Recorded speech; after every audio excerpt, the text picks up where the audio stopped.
السلام علیکم ویورز. پہلی بات جو میں آپ کے ساتھ آج شیئر کرنا چاہ رہا ہوں وہ ہے عمران خان کا ایک سٹیٹمنٹ کہ بڑی پتے کی بڑی بنیادی اور بڑی زبردست بات کی ہے عمران نے کہ پارٹی میں گروہ بندی کرنے والوں کو نہیں چھوڑوں گا اور ان کے خلاف سخت ایکشن لیا جائے گا. یہ بڑی بنیادی بات ہے.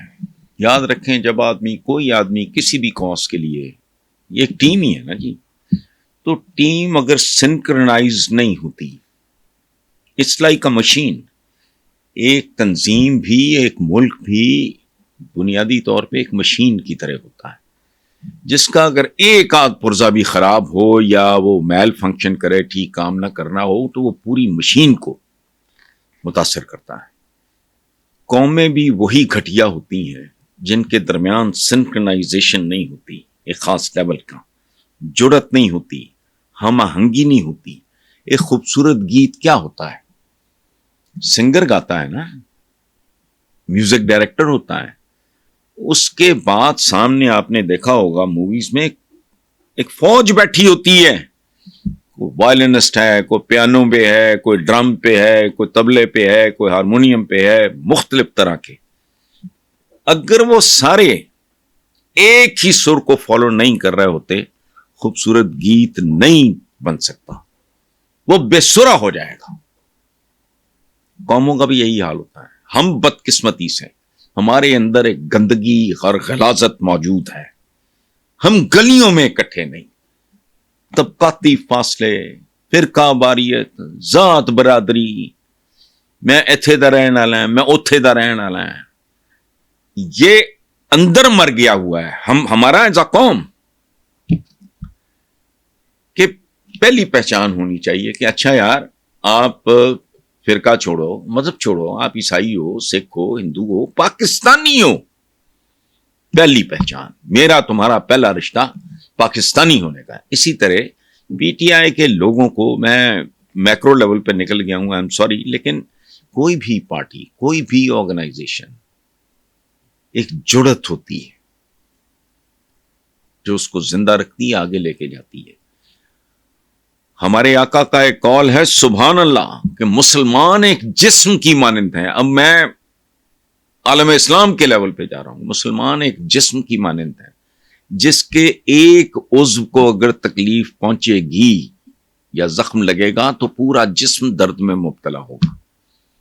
سادہ سی بات ہے. میری اگر انگلی کٹ جائے یا مجھے یہاں کچھ تو پین تو پورا باڈی میں. تو پی ٹی آئی میں یہ لعنت ضرورت سے زیادہ ہے کہ پی ٹی آئی پاکستان کی سب سے بڑی پولیٹیکل پارٹی ہے. سو یہاں لوگوں کے سٹیکس زیادہ ہیں، لالچ زیادہ ہے، ہوس زیادہ ہے،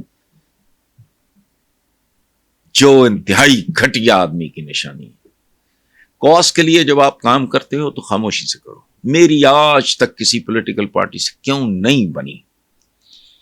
چونکہ میں سمجھتا ہوں کہ میری ذمہ داری، میری جڑت، میرا رشتہ میرے ہم وطنوں کے ساتھ ہے. ٹھیک ہے.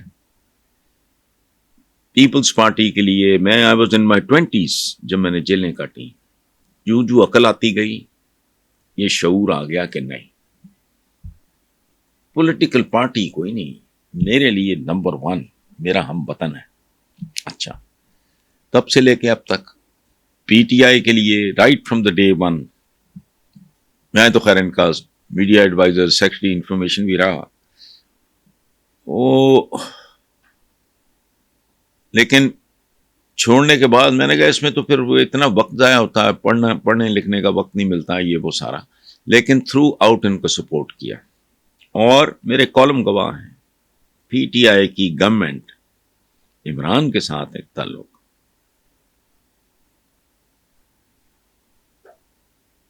وہ 1.5 سال کے بعد میں نے ڈانگ اٹھا لی کہ بھئی یہ گورننس کا فیلئر چل رہا ہے، ان لوگوں نے تیاری نہیں کی ہوئی، انہوں نے فلاں نہیں کیا، اسد عمر یہ انڈیویجولی اچھے لوگ ڈلیور نہیں کر پا رہے. پہلے 100 سال کے بعد میں نے تنقید شروع کر دی. اچھا وہ کیا ہوتی ہے؟ آپس میں ملنے کا مطلب یہ نہیں ہوتا کہ آپ کی کوئی کمزوری ہے میں اس کو بھی نہیں. ایک دوسرے کی کمزوریاں دور کرنا. ایک باپ کیا کرتا ہے؟ ہمارے ہاں چونکہ لالچ بہت ہے, ہوس اقتدار بہت ہے, گھٹیا پن بہت ہے, نیچ پن بہت ہے, چھوٹی چھوٹی جگہوں پہ گروہ بن جائیں گے, یہ اس کو ہر قیمت پہ کو چلنا چاہیے. اور سخت ایکشن کے علاوہ عمران کو انہیں پیار محبت سے سمجھانا چاہیے کہ تمہاری تاریخی اور سیاسی ضرورت ہے. تو یہ جب تک بالکل جیسے کہتے ہیں نا بند مٹھی, تو یہ نہیں ہوتا. پھر اس طرح موقع تو پھر اسی طرح ہی بنتا ہے, فائٹ تو اسی طرح ہوتی ہے. تو اس لیے عمران اور اس گروہ بندی کا ایک شکار ہوا جس کا مجھے بہت دکھ ہے. شیر افضل مروت, نہ علاقہ سانجا, نہ بیک گراؤنڈ سانجا, نہ ذات برادری, نہ صوبہ سانجا, نہ کوئی لینا نہ کوئی دینا. He was a source of inspiration. اور جب میں تعریف کر رہا ہوں تو میں یہ نہیں کہہ رہا کہ کوئی فلالیس, بالکل میرے اپنے اندر ہزارہ خامی ہیں. شیر افضل مروت میں بھی کمزوریاں ہوں گی, وہ زیادہ جذباتی آدمی, ذرا اگریسو آدمی, لیکن اس میں خوبیاں بے شمار تھیں اور وہ کمیٹڈ تھا اپنی پارٹی کے ساتھ, اپنے قائد کے ساتھ. وہ گروہ بندی کی بھینٹ چڑھا جس کا مجھے دکھ ہے, افسوس ہے. تو عمران کو چاہیے کہ باپ کی طرح, باپ کیا کرتا ہے, کوشش کرتا ہے کہ سونے کا نوالا دے لیکن دیکھتا شیر کی آنکھ سے. سخت ایکشن کے ساتھ ساتھ ان کو ایجوکیٹ کرنے کی بھی ضرورت ہے کہ بھائی ملک کے لیے بھی یہی بہتر ہے, پارٹی کے لیے, پاکستان کے لیے, پاکستان کے عوام کے لیے. ہم نے اگر کچھ اچیو کرنا ہے, ڈلیور کرنا ہے, تو ہمیں اس طرح جیسے دوسری بات جو میں ڈسکس کرنا چاہ رہا ہوں کہ chief justice Lahore high court نے کہا ہے کہ مل کر اسٹیبلشمنٹ اور اس کی مداخلت سے جان چھڑانی ہوگی. وہ کامن سینس کی بات ہے, بالکل ٹھیک بات ہے. پہلی بات تو یہ ہے کہ عدلیہ کی ایک اپنی جسٹس منیر سے تاریخ شروع ہوتی ہے اور پھر وہ اس ڈائلاگ تک آتی ہے. جسٹس قیوم مرحوم, آڈیو لیک ہے, پوری دنیا نے سنی ہوئی ہے. کیا کہہ رہا ہے, چپڑکن آتی ہے, بڑے پاجی چاہتے نے بے نظیر نو 7 سال دی سزا ہوئے. جو آپس میں ہی جانوروں کی طرح لڑتے ہیں فلانا ہے. دوسری بات بے ایمانی, کرپشن. بیسیکلی یہ جو ہمارے چیف جسٹس صاحب ہیں, ان کی جو بات تو بنیادی طور پہ بہت سیدھی ہے, تگڑی ہے, لیکن یہ بنیادی ذمہ داری کس کی ہے؟ یہ بنیادی ذمہ داری ہے سیاستدان کی. سیاستدان کسی بھی ملک کا سر ہوتا ہے. سوچ سمجھ یہ یہاں سے آتا ہے. اسٹیبلشمنٹ آپ کے بازو ہیں.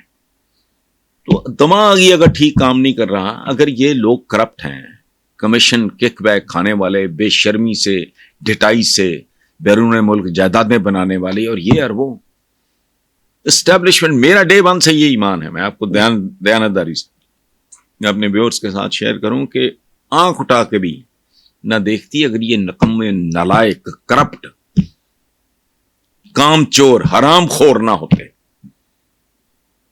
میں سوچتا ہوں جس ٹائپ کا مٹیریل تھا جب وہ ایوب خان اسٹیپڈ ان, وہ 90% زیادہ سیاستدانوں کو تو مجھے دیکھ کے کہتا ہوں میں کون چپڑ گناتی ہیں. ان کے رویے کبھی دیکھو اسمبلی میں. چند دن پہلے میں نے مثال دی, میں ایک دفعہ گیا تھا لیکچر دینے پاکستان ملٹری اکیڈمی کا, طبیعت خوش ہو گئی. نوجوان بچے, ابھی ان کا کمیشن ان کو ملا نہیں تھا, وہ بھی انڈرسٹینڈنگ پاکستان ملٹری اکیڈمی کی بات. کیا ڈسپلن, کیا ان کا آنا جانا, بیٹھنا, بولنا. ہمارا جا کے دیکھو پارلیمنٹ, ان سے پارلیمنٹ کا لفظ نہیں بولا جاتا, پارلیامنٹ. یہ پارلے سے نکلا لفظ. وہاں گالی گلوچ, الزام تراشی, اور ساری سچے ہوتے ہیں. میں آپ کو چور کہہ رہا ہوں, میں بھی سچا ہوں. آپ مجھے چور کہہ رہے ہیں تو آپ بھی سچے ہیں. اس لیول کے لوگوں کی موجودگی میں اسٹیبلشمنٹ کو مداخلت سے وہ روکا جائے گا، مداخلت سے نہیں، مداخلت سے روکا جائے گا. اس کا صرف ایک حل ہے، پرفارمنس، دیانت، محنت، امانت، ہارڈ ورک. بتاؤ اسٹیبلشمنٹ کو، اسٹیبلشمنٹ کی ماتیں ماری ہوئی ہے یار، یہ تو سارا بہترین کام کر رہے ہیں. اسٹیبلشمنٹ پینک کر جاتی ہے کہ یار یہ چور ڈکیت سارے اکٹھے ہو گئے ہیں. اور یاد رکھیں یہ جو معاشی استحکام ہے یہ عوام کے بعد اگر کسی کا مسئلہ ہے تو وہ اسٹیبلشمنٹ کا ہے. کیوں؟ نیپولین کا ایک جملہ سنیں کہ فوجیں پیٹ کے بل چلتی. مطلب کیا؟ اکانومی مضبوط ہو، پیٹ بھرا ہو. بڑے تو بڑا ٹیپو سلطان بھی کی کرے گا اگر وہ 4 دن کا پھاقا ہوا اسے تو تلوار نہیں اٹھنی. یہ معمولی کام نہیں ہے. ہو چکے سٹیک ہولڈرز ہیں وہ کہتے ہیں یار اس کا بیڑا غرق، یہ تو لوٹ رہے ہیں، کھا رہے ہیں، کام نہیں کرتے، ایک ایک کام کئی محکمے کر رہے ہیں، حرام کھا رہے ہیں. یہ پی آئی اے یہ وہ یہ کیا حرام خوری کی بھیٹ چڑھے یہ ادارے. سٹیل مل ہو گیا، پی آئی اے ہو گیا، فلانا ہو گیا. کیوں؟ کیسے؟ یہ وہ وحشی لوگ ہیں، یہ وہ گھٹیا لوگ ہیں جو جہاں 100 بندے کی ضرورت ہے وہاں 5000 بندہ دھکیل دیں گے جو ان کا ووٹر ہوگا تاکہ ووٹ ملے، ملک ڈوبتا ڈوب جائے. سو اسٹیبلشمنٹ اللہ کرے لیکن مداخلت کو اٹس اے پیکج، ان کو مداخلت سے روکنا ہے تو کام کرو. اچھا آخری بات جو آپ کے ساتھ شیئر کرنی ہے وہ یہ ہے کہ ہماری سرمے والی سرکار یعنی ڈپٹی پرائم منسٹر، صدقے جامع اس پاکستان تے پرائم منسٹر تے ڈپٹی پرائم منسٹر دیکھو ذرا اسحاق ڈار نے درپنتنی چھوڑی ہے. جب بھی ملک ٹیک آف کرتا ہے کوئی خفیہ ہاتھ گرا دیتا ہے. کیڑا خفیہ ہاتھ ہے؟ تسی یہ خفیہ ہاتھ کون ہے؟ نام لینا، زبان جلتی ہے، بولو کرو بات.